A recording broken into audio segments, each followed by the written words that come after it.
Today we're going to be discussing the top 10 fall fashion trends. I'm Manika Beverly. If you like all things fashion, beauty, and lifestyle, you're in the right place. Make sure you hit that subscribe button. If you're already subscribed, thank you and welcome back. Today, no surprise, trend number one is leather. I feel like leather is synonymous to fall as pumpkin spice is synonymous to Starbucks in the fall. I feel like it's time to shine. We were just all enjoying Barbie core and pastels and colors and whites. It's time to kind of rough it up a little bit as the weather cools down. It's like a perfect play for leather to kind of come in. Leather is always chic and sexy and edgy. There's also something masculine yet feminine about it. If you've been watching my channel, you know I'm very obsessed with the whole Y2K aesthetic. When I think of Y2K, I think of leather. I think of leather sets, cord sets, because we were just wearing all these like light colors and a lot of sheer. Oh, I feel like sheer is going to still be going strong. Edgier and durable fabrics for fall. And personally for me in September, I just love the color black. I love black leather. I feel like you can never go wrong in black leather. I haven't seen anyone in a black leather ensemble that looks bad. I feel like it's just always chic and sexy. A black midi dress in September, you can't go wrong. Like chef's kiss, just gorgeous. We saw it on Alexander McQueen's runway. We saw it on Bottega's runway. Fall, it's leather. We get it. Okay, so trend number two, it's going to be a color. So it's the color red. I'm not a big fan of red. Red can be a scary color for me especially, but I feel like red works in two ways. Number one, red in a monochromatic look always looks really good, or as an accent in accessories, shoes or a bag. Like even your nail color. I think magenta was the color of the year for 2023 if I'm not mistaken, and the Barbie movie came out. We were all into Barbie core. We were all wearing hot pink. All the trend experts were saying that no, we're going to be seeing the color red, and I feel like we saw a little of it basically with Barbie core. It got hijacked. But now that the Barbie movie came out, and I feel like that's kind of not done because I feel like it did birth a Barbie core aesthetic and people are loving pink, which I love. It's so feminine and girly, so I definitely don't have an issue with it. Now that the movies come out and things are dying down, we're going to start seeing the color red a lot. Red just also works a little bit better in the fall, obviously towards the holidays. Red's going to be huge. The Dolce & Gabbana campaign, we saw red. Ferragamo, red. Bottega, we saw pops of red. I basically saw a little bit of red in honestly everyone's collections. I'm already seeing it starting to uptick. So if you're in the color red, you're good. So trend number three, I'm going to say the blazer because I feel like the blazer is still going strong. We have been seeing the blazer in like the oversized look, but what we were seeing is like the cinch blazer and the hourglass blazer. And personally, I kind of like it. I feel like it's a little twist on the whole blazer trend. I'm personally really into late 80s and early 90s. I'm obsessed with that time frame as well with Y2K. That whole period, okay? That decade. All right, that's kind of where I live. One of my fashion icons is Princess Diana, so I feel like she just always could pull like a blazer off. And when I think of the cinch blazer and the hourglass blazer, I definitely think of late 80s and 90s. I think of that power suit, and you know, women were kind of not entering the workforce, but really kind of establishing themselves in the workforce. That's where the power suit kind of came into play. We were seeing beautiful cinch blazers with the shoulder pads, and honestly, I just love that look. It just exudes power. It exudes confidence. Something about fashion that I love. It expresses your personality. It speaks to people prior to you having to introduce yourselves. If you want to exude and express confidence and just power, I feel like a blazer just automatically does that for you. And when you throw on them shoulder pads, okay. I actually picked one up from Source Unknown. Fall haul coming up. I picked one up from there and I love it. I'm so obsessed with it. We saw it on the runways of YSL. They had it paired with beautiful pencil skirts, and they even threw in like the stockings and the tights, and it was just so reminiscent of that like time period. I don't know, something about it. It's like nostalgic. Also Balmain, as we know, is always known for their blazers and the shoulder pads. The cinch blazer on the Balmain runways. We're gonna trickle down and make it work for us. I definitely recommend Zara for some really good blazers. That's pretty much my go-to spot for blazers. Hint, which I actually picked up on TikTok, thrifting, you guys. Thrifting is amazing for blazers. I used to be really into thrifting when I was younger, but it's kind of like a thing again, especially as people are trying to access those vintage and one-of-a-kind pieces. Being that things are so trendy right now in social media and everyone kind of looks the same, it's like you really want to go out your way to personalize your look and individualize your look. So thrifting really helps with that. Vintage pieces. So honestly, I might find myself back thrifting. So that's a little tip. Don't forget thrift stores. especially the men's section, an oversized blazer, men's section, you're good to go.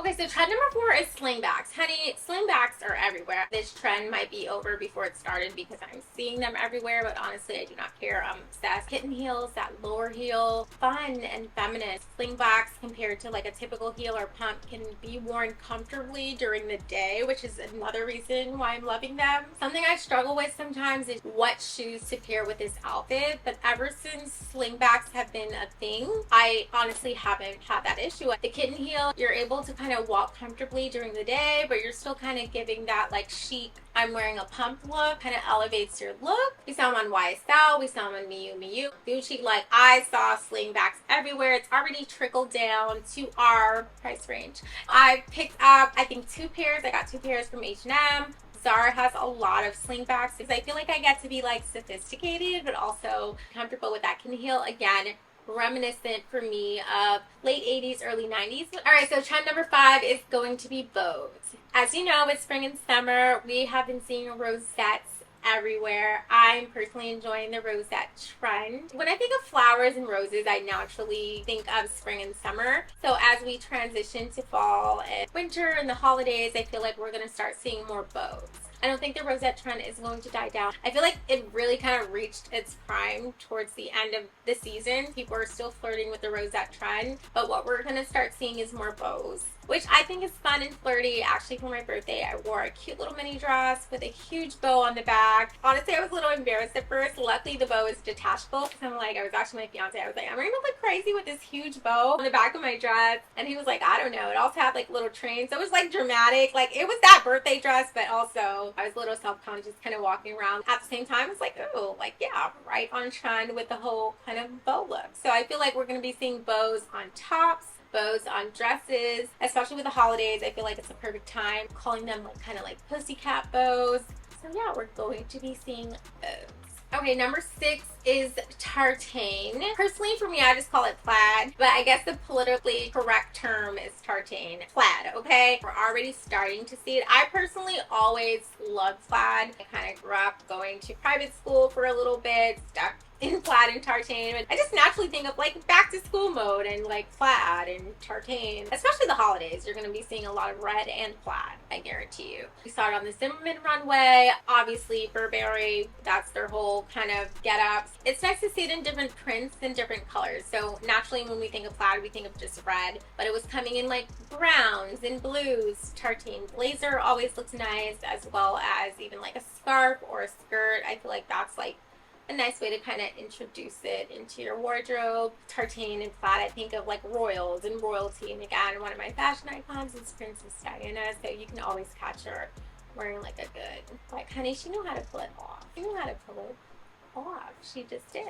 Next trend, trend number 7, is back to basics. Let's see, how do we want to describe back to basics? It's not so flashy. It's more about tailoring, like a good ensemble. A white button-up and some jeans, a gray cashmere sweater, cute bag. I think this is happening because, this is my opinion, personal opinion. It was a pandemic, and yeah, we all got certain things in the mail. Some of us got extra things, some PPPs. Honey, I live in LA. I'm currently in New York right now. I don't know why I was on Rodeo Drive, but I was. I think my birthday was coming up, and I always go there to purchase something. These lines on Rodeo Drive were ridiculous. I've never seen Rodeo Drive look like this in my life. We kind of took the label thing a little too far. Labels were everywhere. It's almost to the point where we forgot the fashion aspect and we were just seeing labels. Let's not forget these fashion brands and houses started to provide good and quality clothing. Through the quality they provided in luxury goods and such, that's how their names became famous. It was never about splashing a name brand on a t-shirt or all over a bag across your chest. That being said, I know that became a thing with street style, so that's why we were seeing more of that. Initially, brands were very opposed to the whole street style look because that's not what they were about, but eventually they got greedy and they wanted the money. So I'm sure they've made enough money, especially after the pandemic, because that's where we spent all that free money. Not all of us, but some of us. I saw y'all, so I can say it. I can say it. I saw you. I saw you. I literally saw you. Got some money and we gave it right back. So I don't know, maybe they feel like they've made enough money. Now they want to push the whole back to basics narrative. And I don't blame them.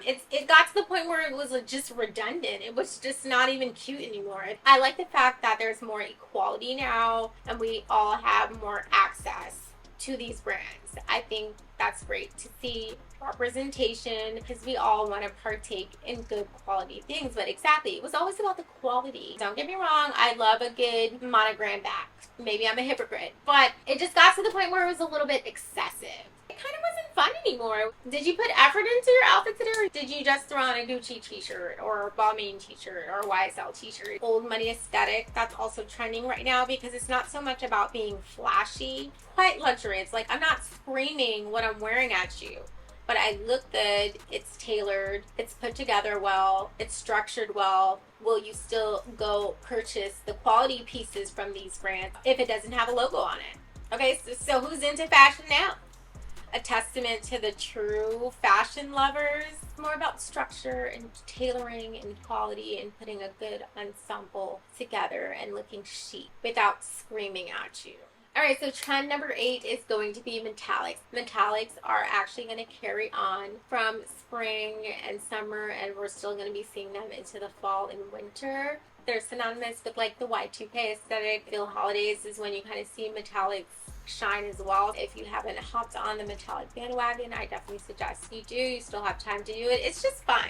Another reason metallics is going strong, anyone and everyone who I saw attend Beyonce's Renaissance tour was in some type of metallic ensemble, just starting to kind of really pop. That's how much of an impact Beyonce and her tour had. I feel like we were seeing metallics everywhere and I loved it. It was fun. It was beautiful. It's fun to wear metallics. You feel sparkly. You feel shiny. You feel like a light bulb, but in like a good way. So I don't know anyone who's worn a metallic outfit and like, oh, I hate my outfit today. If you're wearing a metallic outfit, that means you found something that you really like, that you really look good in. It's fun and exciting and it's playful. All right, so trend number 9 is going to be like shearling. I feel like the shearling boucle trend just hasn't died down. We've been seeing it for the past couple of years. We've been seeing it in furniture. We've been seeing it in clothes. We're now starting to see it on shoes. I don't know. I feel like it's kind of like a staple now and it's here to stay. Creeps back in the same way leather does this time of year. Cozy and soft and warm. It really sends a message that fall's here, that winter's here, and we're definitely going to be seeing it in 2023, winter 2024. It's this beautiful texture, and I learned boucle actually got famous from Chanel. I used to call like their jackets tweed jackets, but it's actually like a boucle fabric. Boucle means curly in French, so it makes sense. So it's a curly fabric. I just love it. I don't know, it's just so cozy and warm. Anything with texture, my eyes are always drawn to. 9A. Knits, shearling, boucle, I feel like it's all tied in together. I feel like this time of year is where we just start seeing those warm and cozy fabrics. You can never go wrong with knits. Anyone in a knit sweater just always looks so warm and fuzzy. Like you want to go up and give them a hug or like steal what they're wearing if you're cold. Like a knit dress. I don't know. I just personally, I don't get sick of it. I just love seeing it every year. I haven't seen anyone in a knit or shearling or boucle ensemble where it's like she looks a mess. Like no, it always adds some type of like texture to your outfit. Eyes are always on you. Something about the fabric just draws the eyes to it. All right, so last trend is going to be statement studs. Statement studs I saw across many runways, so I feel like that's going to be a huge thing. You can't go wrong with a statement stud. I'm actually wearing some Bottega knockoffs, okay, from the Amazon. The kind of like teardrop look, but we've been seeing them in all shapes and sizes. Statement studs are going to be a thing. Again, I feel like that's reminiscent of late 80s and early 90s. That whole power suit statement studs. I just was waiting for them to be a thing again because I personally always kind of love them and would kind of sneak them in here and there, but I love that they're a thing again. A good gold chunky statement stud or monochromatic type of outfit, and then you have the studs just pop. I personally just love a good statement stud. We have been seeing them absolutely everywhere. The top 10 trends that I think will be huge. Don't be afraid to go to where you have to go to pull off the trend. Do what you gotta do. Purchase where you can purchase. It's all about having fun. It's all about adding to your personal style, trying something new,